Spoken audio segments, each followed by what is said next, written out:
मित्रों, नमस्कार। मैं आप सभी का इस पवित्र स्थान पे हार्दिक रूप से स्वागत करती हूँ। आज हमारी मानवता फाउंडेशन का 5वां स्थापना दिवस का उत्सव है और आप सब यहाँ आए और हमारा उत्साह बढ़ाया, उसके लिए बहुत बहुत धन्यवाद। प्रारंभ में हमारी संस्था में सिर्फ 9 ही लोग जुड़े हुए थे और आज हमारी संस्था में 1000 से भी ज़्यादा लोग जुड़े हुए हैं। रायपुर से हमने इसका प्रारंभ किया, रायपुर राजेंद्र नगर से। और आज देखें तो रायपुर, नए रायपुर और कई जगहों से, कई अन्य ज़िलों से भी लोग हमारी संस्था में जुड़ते गए और हमें अपना योगदान देते रहे। समय समय पर कई कहना चाहिए कि अच्छे लोग हमारे इसमें आए, कई बेस्ट ट्रेनर्स हमारी संस्था में आए और हमारी संस्था के बच्चों का नए रायपुर के बच्चों को अच्छे से अच्छी ट्रेनिंग दी। छत्तीसगढ़ के बेस्ट ट्रेनरों को, कराटे के ट्रेनर्स को और डांस, हर चीज़, योगा वगैरह हर चीज़ के बेस्ट ट्रेनर्स को हमने अप्रोच किया और उन्होंने समय समय पे आकर हमारी संस्था के माध्यम से अपना कीमती समय हमें दिया, श्रमदान दिया। और संस्थाएं लोगों से धन दान मांगती है। हमारी संस्था ही एक जो है विशेषकर वो आपसे श्रमदान मांगती है। जो श्रमदान देता है उससे हम धन दान लेते ही नहीं। और हमारी संस्था में अभी तक की गवर्नमेंट से कोई भी फंडिंग नहीं ली गई है और ना ही किसी नेता मंत्री से और ना ही कोई योजना हमने ली है। हम अपनी संस्था के द्वारा खुद ही मतलब कि एक सर्वे करते हैं कि क्या मतलब ऐसा है जो हम मतलब कि डिफरेंट और जो हमारे समाज में है ऐसा, मतलब कि एक शब्द से इसको एक्सप्लेन करना चाहूँगी कि कमियां कोई भी निकाल सकते हैं, है ना, लेकिन उन कमियों को दूर करने के लिए कोई प्रयास नहीं करता और हम वही प्रयास करना चाहते हैं। हमने देखा कई संस्थाएं चल रही हैं और बहुत कुछ कर रही हैं और गवर्नमेंट भी बहुत अच्छी अच्छी योजनाएं ला रही हैं, बहुत कुछ कर रहे हैं। हमारे जो भी नेता मंत्री वगैरह हैं, सरपंच पार्षद है, वो भी अपने स्तर पे बहुत कुछ कर रहे हैं, बहुत अच्छा अच्छा कर रहे हैं, सभी अपने स्तर पे कर रहे हैं। लेकिन फिर भी कहीं ना कहीं कुछ कमियां रह जाती हैं। एक आम इंसान का भी कुछ फ़र्ज़ बनता है कि वो भी अपने समाज को सुधारने के लिए, समाज के विकास के लिए कुछ ना कुछ करे। हम हमेशा ये सोचते रहते हैं कि गवर्नमेंट कुछ करे या कोई पॉलिटिकल लीडर है तो वो कुछ करे। हम कभी ये नहीं सोचते कि भाई हमारा भी कुछ फ़र्ज़ बनता है कि हमें भी कुछ करना चाहिए। और वही हम सोचकर ये संस्था की हमने नींव डाली थी, जिसमें कई हमारे एडवोकेट भाई बहन लोग जुड़े हुए हैं और कई हमारी फैमिली के लोग भी इसमें सहयोग कर रहे हैं, वो भी जुड़े हैं। कई हमारे ग्रामीण लोग हैं इसमें, कई मतलब पॉलिटिकल बंदे लोग भी हैं, फ्रेंड्स भी हैं, लीडर्स भी हैं और कई इसमें सोशल वर्कर भी हैं, कई किसान हैं और कई मतलब हर स्तर के लोग, गवर्नमेंट सर्वेंट, हर स्तर के लोग इसमें जुड़े। कहना चाहिए कि स्टार्टिंग में 9 लोग थे, आज 1000 से भी ज़्यादा लोग इसमें जुड़े हैं और अपना समय, अपना श्रमदान और सब हमको सहयोग, हर तरह से सहयोग करें। आपके और हमारे सहयोग से ही आज हम अपनी संस्था का 5वां स्थापना दिवस का कार्यक्रम सफलतापूर्वक मना सके, 5 वर्ष पूरा कर सके, जिसके लिए मैं आपकी बहुत बहुत आभारी हूँ। और जिस तरह से हमने यह एक कहना चाहिए कि बहुत ही मुश्किल सफ़र आपके सहयोग से इतनी आसानी से पूरा किया, जिसकी खट्टी मीठी यादें आज भी हमारे दिलों में हैं, वो सब समय हम याद करते हैं और उन यादों से अपना मन प्रफुल्लित हो जाता है कि ये सब हम कर पाए। कभी सोचा नहीं था कि हम ये सब कर पाएंगे और हमेशा दिल में एक जो था कि लोग कई तरह से कहते थे कि एडवोकेट हैं तो मतलब कई ऐसे टोन, एडवोकेट खून चूसते हैं और दुनिया भर की बातें कि सोशल वर्क, लेकिन हमने इस परिभाषा को उल्टा किया। एडवोकेट आपका सहयोग करते हैं, समाज सेवा करते हैं। जब आपके साथ आपका दोस्त, यार, कोई रिश्तेदार, समथिंग आपके साथ कोई भी नहीं होता है, तब आपके साथ जो खड़ा होता है वो एडवोकेट ही होता है। यदि आपसे गलती से या किसी ने झूठा आप पे आरोप भी लगा दिया और आप किसी क्राइम में इंक्लूड हो गए, सबसे पहले आपके जितने रिश्तेदार हैं, पड़ोसी, वो सब, अरे भैया दूर रहो उससे, फंस जाएंगे, हम भी उसके उसमें रहेंगे, तो सब रिश्ते नाते तोड़ के अलग हो जाते हैं। कोई सहयोग नहीं करता, कोई सामने नहीं आता। लेकिन एक एडवोकेट ही होता है जो आपका घर का एड्रेस ढूंढते ढूंढते आपके घर में पहुंचता है और आपसे पूछता है कि कोई सहयोग आपको चाहिए तो नहीं। एडवोकेट की ज़रूरत है क्या? आपके साथ खड़ा होता है।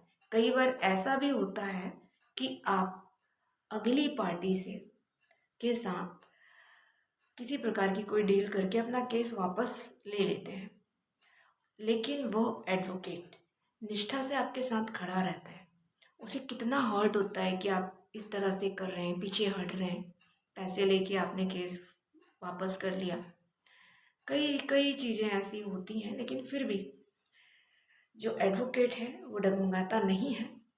हमेशा अपनी निष्ठा, पूरी निष्ठा के साथ, अपनी क्लाइंट के साथ पूरी ऑनेस्टी से आपका साथ देता है, आपके केस को लड़ता है, आपको लीगल एडवाइस देता है, जितने जो लीगल एडवाइज़र हैं मेरे जैसे, और अपना मतलब कि पूरा लाइफ उसकी सोशल वर्क ही होती है। और हमारी जो एक टीम है पूरी मानवता फाउंडेशन की, स्पेशली पूरी एडवोकेट की, लीगल एडवाइज़रों की, और जो भी रिटायर्ड जज हैं, उन सभी की जो हमारी पूरी टीम है, वो पूरी की पूरी महिलाओं को और पीड़ितों को उनके कानूनी अधिकारों के प्रति जागरूक करने का काम करते हैं। तो आपको पता होना हो कि आपके अधिकार क्या हैं, तभी तो आप अपने अधिकारों के लिए लड़ोगे ना। आपको पता ही नहीं कि आपके अधिकार क्या है, तो आप कैसे लड़ेंगे? जैसे कि विशेषकर महिलाओं को जागरूक करने का काम करते हैं। महिलाओं को हमारे जब संविधान लागू हुआ तभी से बराबरी का अधिकार डॉक्टर भीमराव अंबेडकर जी के द्वारा दे दिया गया था, है ना। उनके जो भी कॉन्स्टिट्यूशन उन्होंने लिखा था, संवैधानिक अधिकार के रूप में संरक्षित कर दिया गया था। लेकिन फिर भी आज तक की ये स्थिति रही कि महिलाओं को प्रॉपर्टी में बराबरी का अधिकार नहीं दिया जाता। जो महिलाएं अपना मांग लेती हैं, हिस्सा मांग लेती हैं, उसको उसके साथ ऐसा व्यवहार उसके ससुर मायके में किया जाता है जैसे कि भाई अब तो जिंदगी भर की दुश्मनी हो गई। एक लोटा पानी भी छत्तीसगढ़ी में कहा जाता है वो उसे नहीं देता, नहीं देते उसके भाई, उसके जो भी अन्य रिश्तेदार हैं। खुद माँ बाप जो हैं वो भी अपनी बेटी को नहीं देना चाहते, सोचते हैं कि बस शादी कर दिया, उनकी जिम्मेदारी खत्म हो गई। जबकि उनको बच्चे पैदा हुए उसके बाद से ही, बचपन से ही ये कहना चाहिए कि भाई 2 बच्चे हैं तो दोनों की प्रॉपर्टी बराबर है। ये स्पेशली पढ़े लिखे जो हैं उन लोग, तो शहरों में काफ़ी लोग जागरूक हो गए हैं और अपने बच्चों को बराबरी का अधिकार देते हैं। और लेकिन फिर भी अपन अगर देखें गांव में या जहाँ पे शिक्षा का अभाव है ऐसे जगहों पे, और छत्तीसगढ़ तो वैसे भी काफ़ी मतलब कि कहना चाहिए कि जिस अभी राजधानी बनी है और उतना अभी जागरूकता की कमी है, तो अभी भी यहाँ पे ये चीज़ें हैं कि महिलाओं को पुरुषों के जितना मतलब कि वो नहीं दिया जाता है। शादी कर दी जाए और फिर उसके बाद प्रॉपर्टी में कोई उसका हिस्सा नहीं होता है। जो भी महिलाएं हैं वो अगर अपना हिस्सा चाहती हैं तो उसके साथ बुरा व्यवहार किया जाता है। तो ये उसको पता भी नहीं है ये चीज़ें कि कानूनन ऐसा है कि आपको बराबरी का अधिकार है आपके पिताजी की प्रॉपर्टी में, जो भी है ना। तो वो सारी चीज़ों के प्रति हम लोग जागरूक करने का काम करते हैं कि भाई आप जानोगे आपका अधिकार, आपको पता होगा कि आपका क्या अधिकार है, तब तो आप उसके लिए लड़ोगे ना। कई ऐसे केसेस होते हैं जिसमें पति के द्वारा प्रताड़ित किया जाता है, टॉर्चर किया जाता है, लेकिन फिर भी वो महिलाएं हैं, लड़कियां हैं, वो अपने मायके आने की हिम्मत नहीं करती। वो सहती रहती है। एक दिन उनको जला दिया जाता है, मार दिया जाता है, क्योंकि वो तो भी वो कुछ नहीं कर सकती, क्योंकि वो घर में आएंगी अपने मायके में, तो उनके पास तो कोई ऐसा वो है ही नहीं कि उनको कुछ प्रॉपर्टी दी जाएगी, या कुछ उनके लिए है कि वो ये। तो ये सारी चीज़ें बहुत दुखदाई हैं जो हम सोचते हैं, इसी कारण से लड़कियां सब सहती हैं। लेकिन अब स्टार्टिंग से ही भाई अधिकार तो आपको 1950 में दे दिए गए थे, है ना। 26 जनवरी के समय ही जब हमारे गणतंत्र हमारा देश हुआ, फिर उसके बाद जो भी डॉक्टर भीमराव अंबेडकर जी ने महिलाओं के लिए जो किया, है ना, शिक्षा का अधिकार, संपत्ति का अधिकार, ये सब जो उनको दिया गया महिलाओं का, तो वो, लेकिन फिर भी आज तक की वो अधिकार उन्हें मिले क्यों नहीं, ये बहुत बड़ा एक सवाल है जिसका जवाब ढूंढना होगा, और कौन देगा उस व्यक्ति से पूछना होगा। क्योंकि आपने, आपका बेटा हो या बेटी हो, उन दोनों को ही आपने जन्म दिया है। ऐसा नहीं है कि भाई लड़कों को ही जन्म दिया है या लड़की को ही जन्म दिया है। सभी 9 महीने के बाद ही इस दुनिया में आते हैं कि दर्द से ही माँ पैदा करती है। तो उसके जो अधिकार हैं उसका हनन दूसरे तो बाद में करेंगे, आप तो पहले ही कर रहे हैं। जो भेदभाव बचपन से लेके आज तक की महिलाओं के साथ जो किया जाता है शिक्षा के लिए, कि कल को तो ये ससुराल चली जाएगी, इतना खर्चा करने का क्या मतलब है, बेटे को पढ़ाओ, बेटे के लिए सब चीज़ करो, ये सारी मानसिकता तो माँ बाप की ही है। अधिकार तो दिए जा चुके कानूनन, संवैधानिक, लेकिन वो उनको इसीलिए नहीं मिल पा रहा है क्योंकि माँ बाप भेदभाव कर रहे हैं बेटी बेटा के प्रति। उनका ये जो भावना है, शादी हो जाएगी तो पति का तो मिलेगी प्रॉपर्टी उसको, तो यहाँ पे बेटने अपने भाई की प्रॉपर्टी क्यों लेना, उसके उस पर क्यों नियत रखना। कल को जब उसके साथ गलत होगा, उसको घर से निकाल दिया जाएगा या पति छोड़ देगा, वैसी स्थिति में उसका क्या होगा। उसके किसी कारण से उसकी पूरी जो भी ससुराल की संपत्ति है वो ख़त्म हो जाए, उस कंडीशन में वो कहाँ जाएगी। और बहुत कुछ है, यदि उसको कुछ सहना पड़ रहा है, उसके साथ वहाँ पे दुर्व्यवहार किया जा रहा है, तो यदि आपके 2 बच्चे हैं और आपने एक आपकी गर्ल्स चाइल्ड है और एक आपका बेटा है ना, तो आप उन दोनों को यदि बराबर बराबर 2 घर हैं तो दोनों में से एक बेटी को दिया, एक बेटे को दिया, कल को उसका ससुराल में उसके साथ बुरा व्यवहार होता है तो फ़ौरन ये चीज़ को कोई टॉर्चर ना सहते हुए वो अपने घर में आ सकती है। आप उसे बोले भी और वो उसके लिए संरक्षित रखें, और बचपन से ही उस अपने बेटे को बेटी को दोनों को ये चीज़ समझाएं और कहें कि भैया ये दोनों का है, आपको इसे देना है। शादी आप दोनों की करते हैं, खर्चे दोनों के बराबर होते हैं, ऐसा नहीं है कि किसी का कम होता है या किसी का ज़्यादा होता है। और कभी भी कोई भी लड़की दहेज नहीं मांगती है कि पिताजी मुझे दहेज दो, मेरे पति को दहेज दो, वो आप ज़बरदस्ती देते हैं। और उनके ससुराल वालों के मन में और दहेज का लालच डाल देते हैं कि और उसको कुछ मिल सकता है। आपके दहेज देने के कारण ही उसके साथ जो जला के या जहर दे के या किसी भी तरह से उसकी जान लेके मारने का जो ये होता है ना हाथ से, ये आप ही लोगों के कारण होता है। आप लालच मत दीजिए तो ये चीज़ें नहीं होंगी, आप उसको हिस्सा दीजिए उसका। दहेज ये एक रीज़न दिया जाता है कि भाई उसको तो दहेज देंगे तो जितना उसका वो बनता है, हिस्सा बनता है, उतना तो उसके दहेज में चला जाएगा सारा पैसा। भाई किसने कहा आपको दहेज में देने के लिए, आप उसको मत दीजिए कुछ भी दहेज।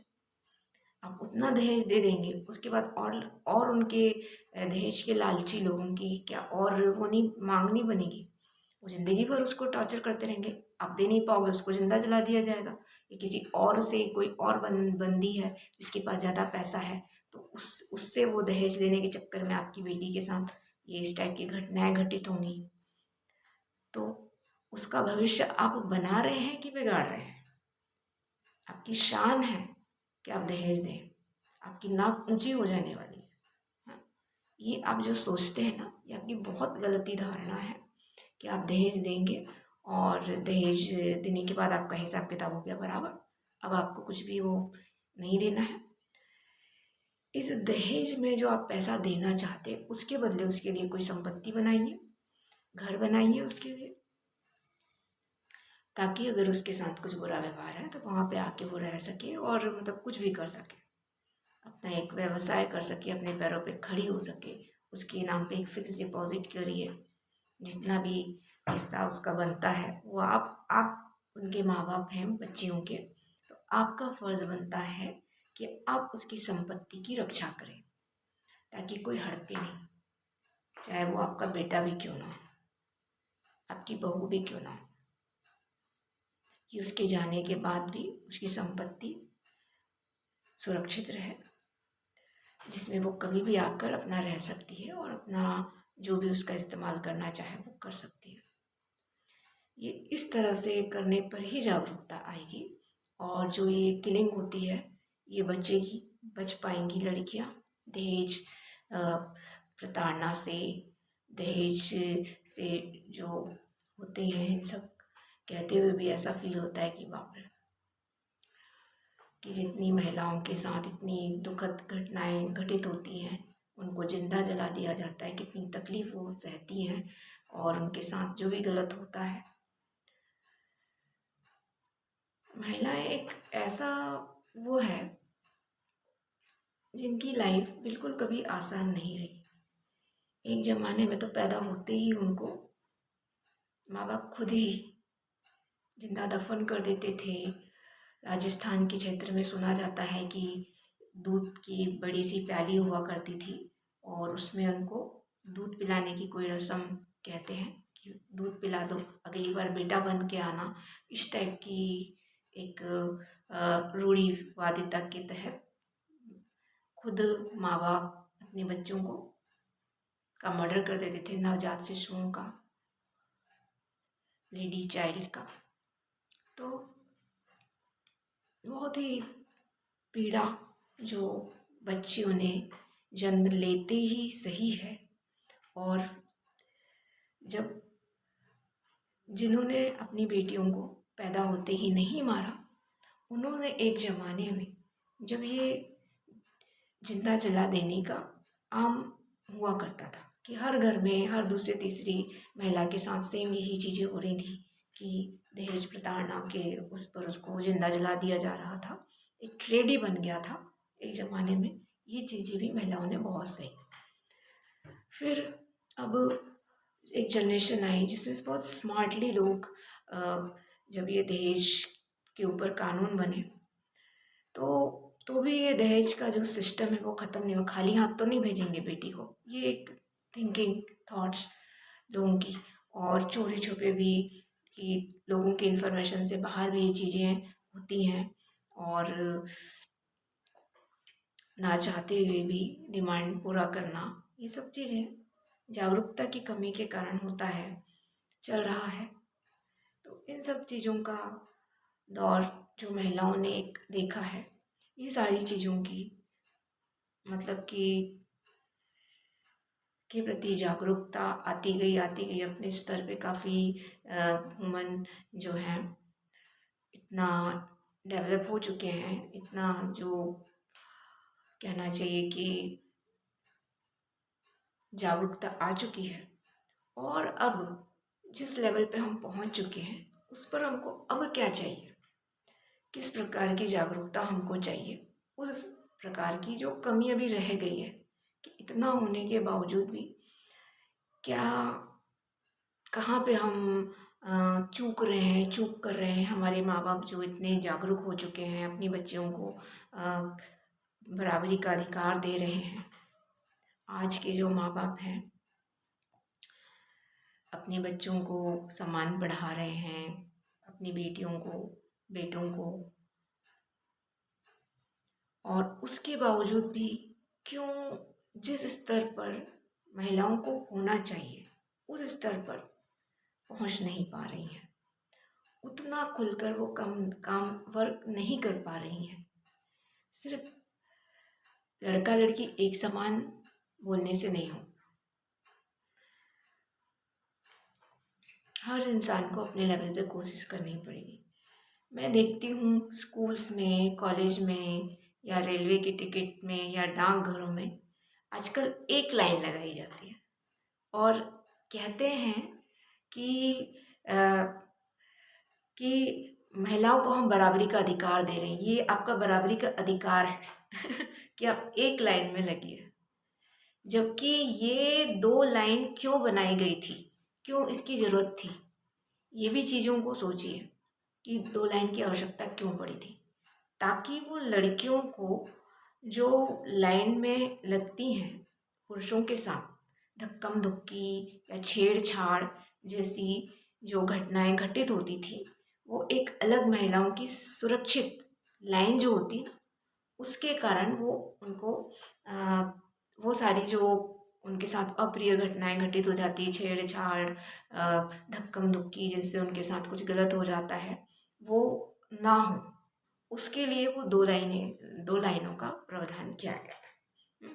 आपको जहां अधिकार मांग रहे वहां आप अधिकार नहीं दे रहे, ये आपकी जलन है। कुछ ऐसे मतलब कि जो लड़कियों से जलते हैं, जो पुरुष जो आज भी उसको वो मानते हैं, तो उसको इस तरीके से डोमिनेट करना चाहते हैं लड़कियों को, ताकि उनको ये सभी जगहों पर सफ़र करना, स्कूल्स कॉलेजेस में जो उनका और बैंक्स में, डाकघरों में, और जो भी रेलवे और अदर्स जो भी टिकट्स जहाँ भी लाइन लगाई जाती है, वोटर्स वोटिंग वोटिंग सब जगहों पर, वहाँ पे जो धक्कम धुक्की ऐसी ऐसी सारी चीज़ें होती हैं, लड़कियाँ फिर घर से निकलने से भी उनके साथ अगर कुछ ऐसा छेड़छाड़ और जैसी कुछ चीज़ें हो जाती हैं, तो वो घर से निकलने से भी फिर वो डरने लगती हैं कि नहीं, हमें नहीं जाना है, हमारा क्या फ़ायदा, भाई को भेजेंगे या अपने हस्बैंड को, पिता को, खुद से नहीं जाना चाहेंगे।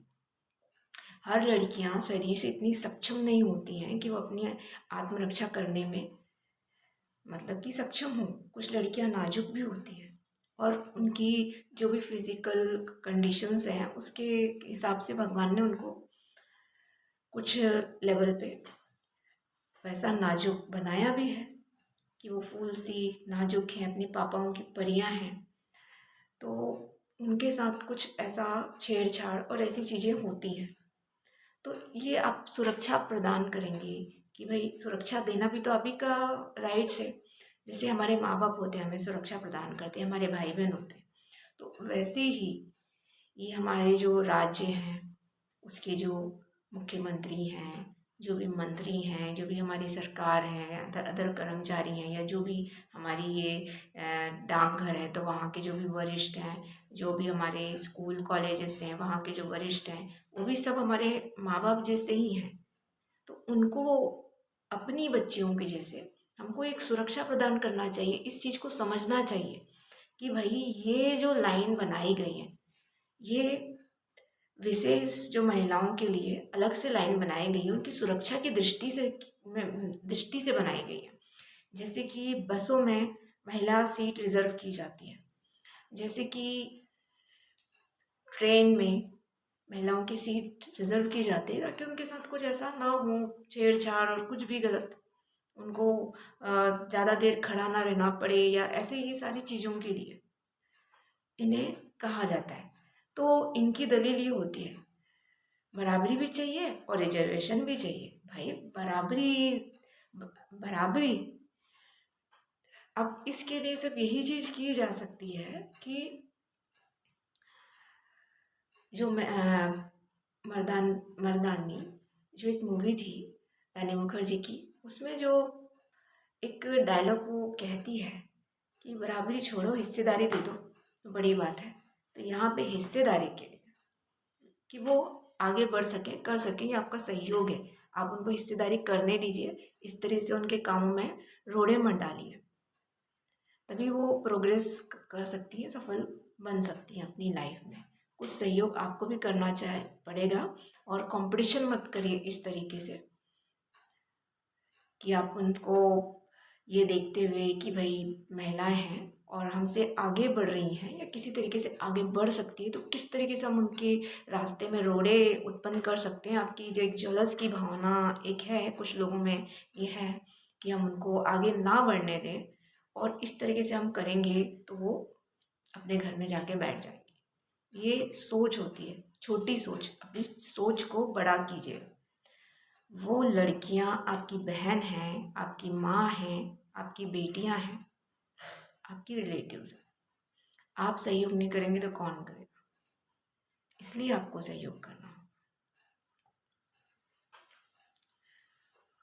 और कई कई जगहें हैं, कुछ बहुत कुछ है कि हमको सिर्फ कि हमने ये चीज़ें देखी कि सिर्फ कानूनी तौर पर महिलाओं को जागरूक होने से ही पूरा, मतलब कि सिर्फ जागरूकता ही आ जाने से पूर्ण विकास नहीं होगा। आत्मरक्षा में भी सक्षम होना उनके लिए ज़रूरी है। तो हमारी संस्था के द्वारा मार्शल आर्ट, कराटे, ये सब की ट्रेनिंग प्रोवाइड की जाती है।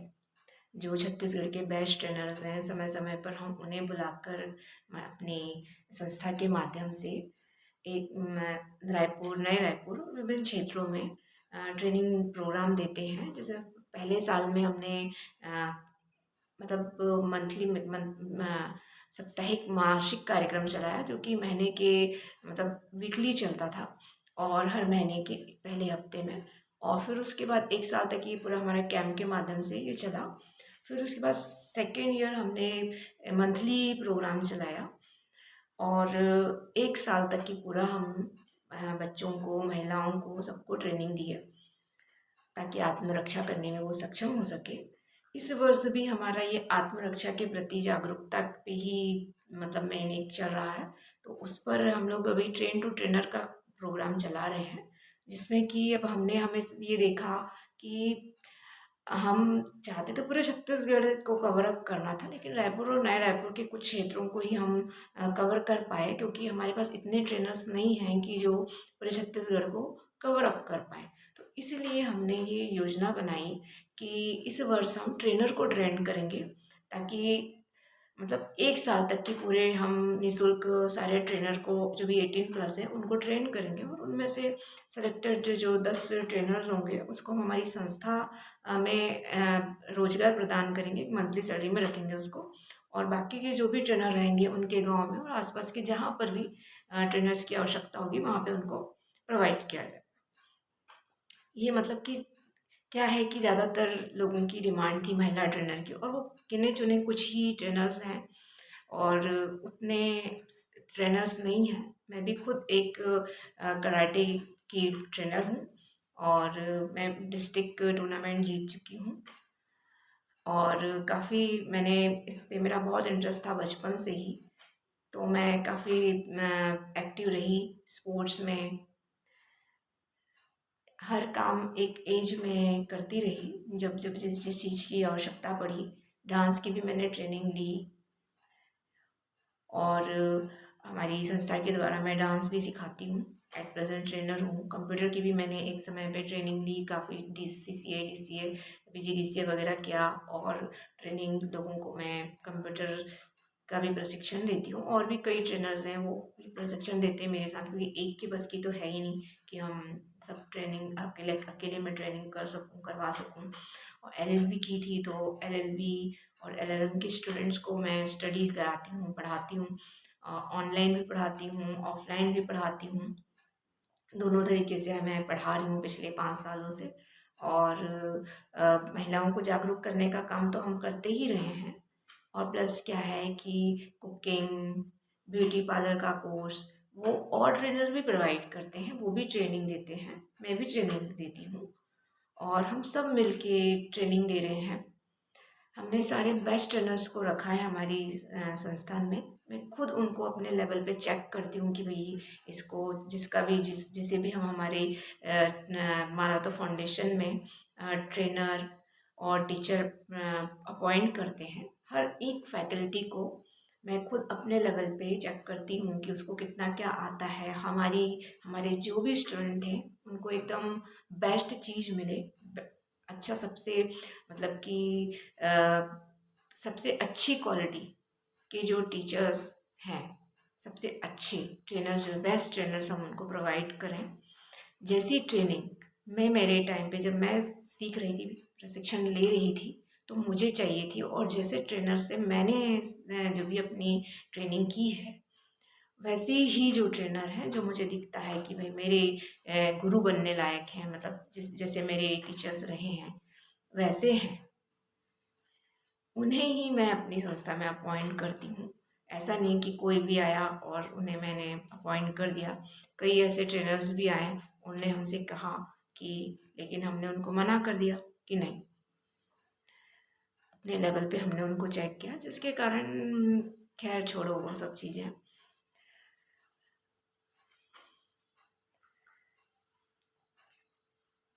कि अब हम किसी के साथ काम करने से जब मना करते हैं कि नहीं, हम आपको इन कारणों से नहीं रखेंगे, आक्रोश लोगों के मन में आता है, लेकिन एक मेरे मेरे मन में भी एक ये भावना है कि मैं मेरी संस्था के माध्यम से जो भी ट्रेनर मैं प्रोवाइड करूं, मतलब कि वो बेस्ट होना चाहिए।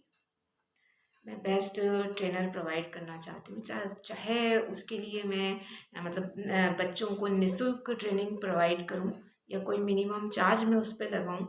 दोनों में क्वालिटी में कोई फ़र्क नहीं आना चाहिए।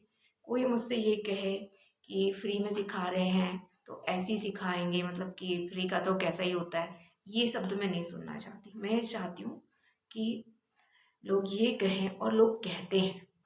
आज तक हमने जहाँ पर भी ट्रेनिंग प्रोवाइड करी, लोगों ने हमसे कहा है कि जिस टाइप की ट्रेनिंग मानवता फाउंडेशन के द्वारा उनके ट्रेनर्स और जो भी शिक्षक प्रशिक्षक हैं वो दे रहे हैं, ऐसी तो गवर्नमेंट की योजनाएं भी नहीं होती। जब ऐसे कमेंट्स हमको मिलते हैं हमारी संस्था के लिए, तो वो ही हमारी, मतलब कि हमें ये फील होता है कि भाई हमारी मेहनत रंग ला रही है। अभी हमने कोई योजना नहीं ली है गवर्नमेंट की, और ना ही हमने कोई फंड नहीं लिया है, लेकिन हमें एक अच्छी किसी योजना का इंतज़ार है जो गवर्नमेंट से हम लेना चाहेंगे।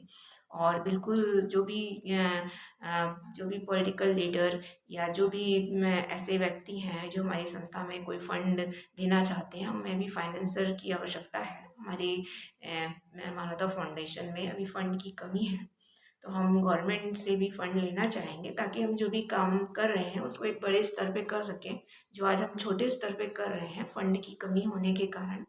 और यदि गवर्नमेंट हमको फंड देती है या कोई अच्छी योजना देती है, तो हम बिल्कुल चाहेंगे, आपका बहुत ही आभार होगा हमारी संस्था पे, और धन्यवाद करना चाहेंगे, और हम चाहेंगे कि हम और भी अच्छे अच्छे काम हम करें। और ये भी कि अपने स्तर पे जो हम ये कर रहे हैं, यदि हमें कोई फंड नहीं मिलता है, हमें कोई योजना नहीं मिलती है, फिर भी हम हमारी संस्था के द्वारा जैसे हम काम करते हैं आए हैं आज तक, हम वैसे तो करते रहेंगे ही। और हमारी इस साल की हमारी जो एक योजना है ट्रेन टू ट्रेनर की, ये हमारी सबसे लेटेस्ट अभी चल रही है।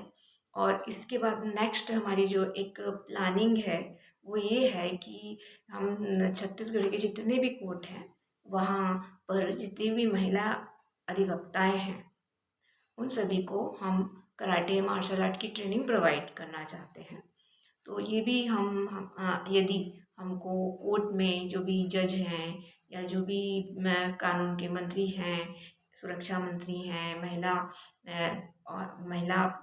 मंत्री हैं, महिला एवं बाल विकास की जो भी मंत्री हैं, उनसे हमको जो भी सहयोग मिलेगा, परमिशन मिलेगी हमको, जैसे कि जो लेडीज ट्रेनर हैं या फिर जो भी ट्रेनर वहाँ पे, जैसे कि सारे कोर्ट में हमारे जितने भी ट्रेनर्स हैं, वो उनकी इच्छा है कि वो महिला एडवोकेट लोगों को भी ट्रेनिंग प्रोवाइड करें।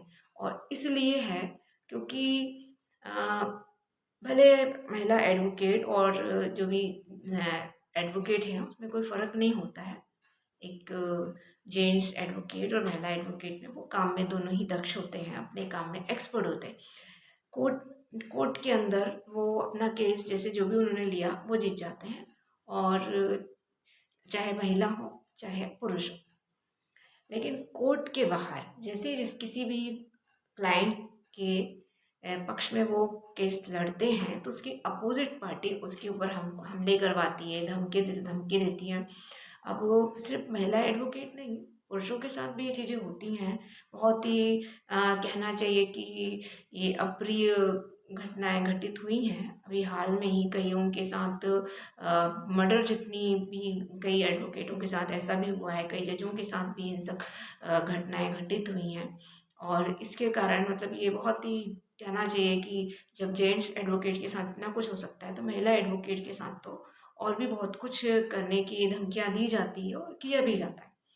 कई इससे पीड़ित हुई हैं कि कई एक्सीडेंट करा के उनके साथ मर्डर कर दिया जाता है, कईयों के साथ रेप कर दिया जाता है, कईयों के साथ उनके परिवार वालों को भी आहत किया जाता है, उनके साथ गलत किया जाता है, उनके साथ हिंसक क्रियाएँ की जाती हैं। तो वो अपनी ताकि उनकी आत्मरक्षा के लिए, उनके परिवार की आत्मरक्षा के लिए ये चाहिए कि मतलब गवर्नमेंट ऐसा कुछ योजना निकाले या कुछ भी जो भी। अब हमने तो अपने मानवता फाउंडेशन की तरफ से ये एक इस चीज़ को देखा है, ये समस्याओं को, और इसके समाधान हेतु हमने ये सोचा है कि हम अपनी मानवता फाउंडेशन के थ्रू यहाँ पर सारे जितने भी छत्तीसगढ़ के कोर्ट हैं उसमें हम ट्रेनिंग प्रोवाइड करना चाहेंगे। कराटे, मार्शल आर्ट, मुथाई वगैरह सब जो भी है आत्मरक्षा के लिए जो भी सिस्टम्स है, और हमारे जितने भी ट्रेनर्स हैं वो सभी इच्छुक हैं कि वो अपना श्रमदान यहाँ पे करना चाहेंगे आधे घंटे 1 घंटे के लिए। यदि कोई फंडिंग या कोई योजना हमको नहीं मिलती है उस स्थिति में भी, और हमको अगर हम ये कहना चाहेंगे कि हमको कम से कम गवर्नमेंट से ये सहयोग मिल जाए कि हमको परमिशन मिल जाए और वहाँ पे करने के लिए, और सुरक्षा और व्यवस्था हमको दे दी जाए सभी कोर्ट में। तो हम ये पूरा इस साल का हमारा ये है टारगेट कि हम सभी कोर्टों में चाहेंगे महिला एडवोकेट को निःशुल्क ट्रेनिंग प्रोवाइड करना चाहेंगे। और यदि सहयोग कर सकते हों, यदि हो सकता हो तो फंड या कोई योजनाएँ दें ताकि हमारे ट्रेनर्स को आने जाने का खर्चा पानी हो सके, का अरेंजमेंट हो सके, और हम बेस्ट ट्रेनर को बाहर से भी बुलवा सकें और सभी जितने कोर्ट हैं वहाँ पे हम लोग ट्रेनिंग प्रोवाइड कर सकें। ये हमारी हार्दिक इच्छा थी कि मानवता फाउंडेशन की तरफ से हम सारी महिला एडवोकेट की सुरक्षा के लिए ये एक प्रयास करना चाहते हैं। हमारी एक इच्छा है जिसमें हम चाहेंगे कि हमें गवर्नमेंट सहयोग करे। और इसके अलावा जो आम जितनी भी महिलाएं हैं रोजगार की दृष्टि से 1 साल के लिए 1 साल तक की हम 18+ महिलाओं को ट्रेनिंग प्रोवाइड करके अगले साल हमारी मानवता फाउंडेशन में एज अ ट्रेनर अपॉइंट करेंगे, जिसमें उसको महिला मंथली ट्रेनिंग दी जाएगी।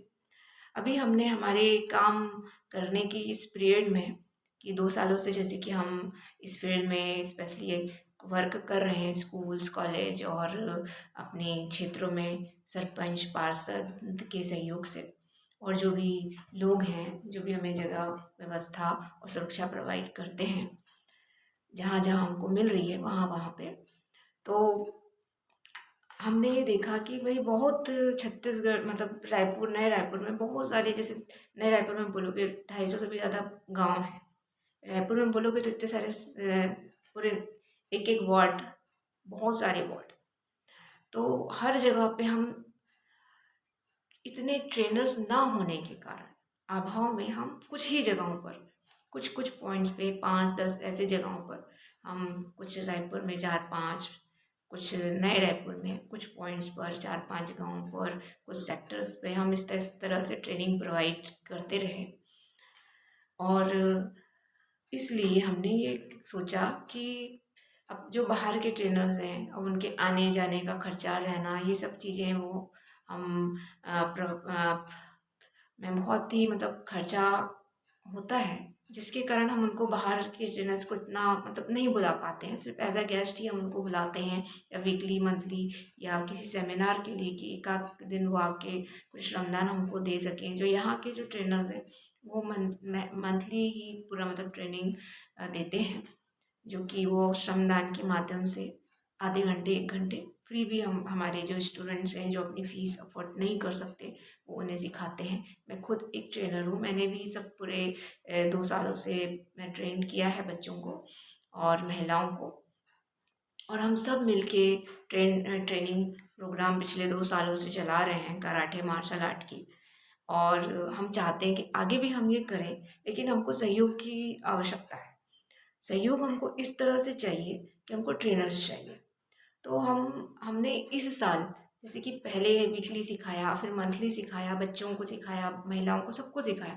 लेकिन अभी हमारा एक मेन उद्देश्य है, टारगेट है कि हम ट्रेनर को ट्रेन कर रहे हैं, कि जो 1 साल तक की हम उसको निःशुल्क ट्रेनिंग प्रोवाइड करेंगे, और अगले साल मानवता फाउंडेशन में उसको मंथली सैलरी पे एज अ ट्रेनर अपॉइंट करेंगे।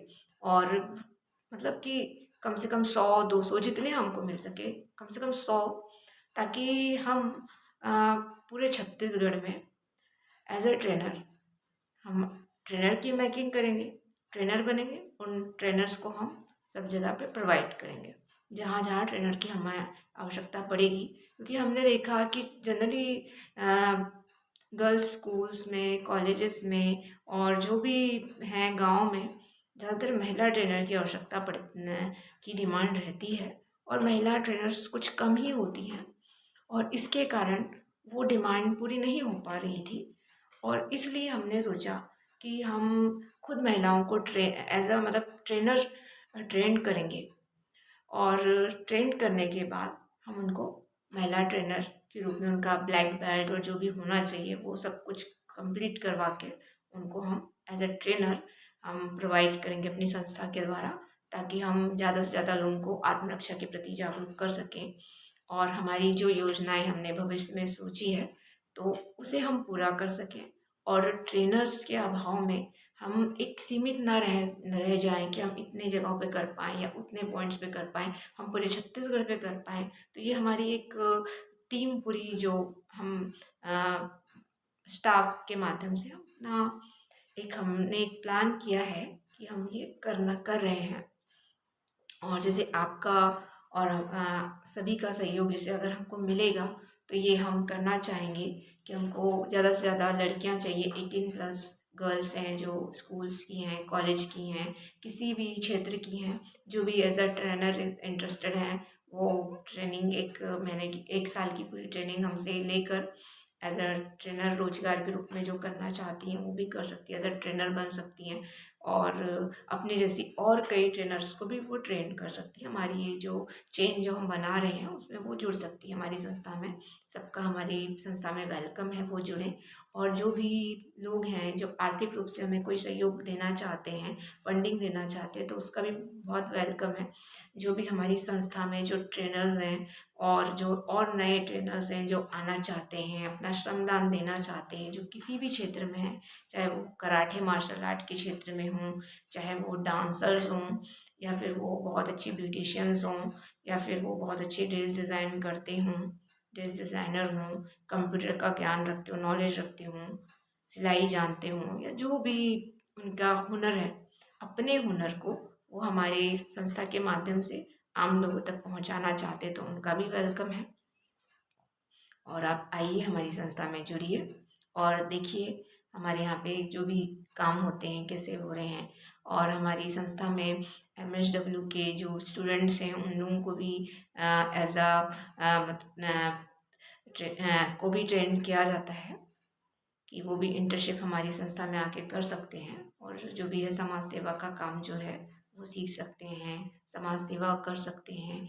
और हमारी संस्था में जो भी स्वयं सेवक हैं उनका भी वेलकम है कि वो भी में आ सकते हैं और अपना योगदान हमको दे सकते हैं। और जो भी हैं जिस भी तरह से वो हमारी संस्था में जुड़ना चाहते हैं और समाज में कुछ भी अच्छा करना चाहते हैं हमारी संस्था के माध्यम से, वो उन सबका भी हमारी संस्था में वेलकम है, वो हमारी संस्था में जुड़ सकते हैं। हमारी संस्था में एक बहुत ही अच्छी बात है कि हमारे यहाँ कोई अमीर गरीब या जातिवाद का कोई भेदभाव नहीं किया जाता है। हमारे यहाँ पे कोई भी ये पार्टी वो पार्टी नहीं है, सारी पार्टियों की जो भी लीडर्स हैं वो हमारी संस्था में आके समाज सेवा कर सकते हैं। ये गवर्नमेंट हो, वो गवर्नमेंट हो, कोई भी गवर्नमेंट हो, यहाँ पे कोई बंदिश नहीं, क्योंकि ये एक समाज सेवा करने का एक भावना के साथ समाज सेवा के लिए ये संस्था बनाई गई है। तो आप हमारे माध्यम से समाज सेवा कर सकते हैं। सबका साथ और सबका विकास। धन्यवाद। आप सबका मुझे सुनने के लिए, अपना कीमती समय मुझे देने के लिए। मैं मानवता फाउंडेशन की प्रेसिडेंट एडवोकेट अरुणा आदिले आप सबका हार्दिक रूप से अभिनंदन करती हूँ, आपका धन्यवाद करती हूँ मुझे सुनने के लिए। Thank you very much. जय हिंद, जय भारत, जय भारत माता।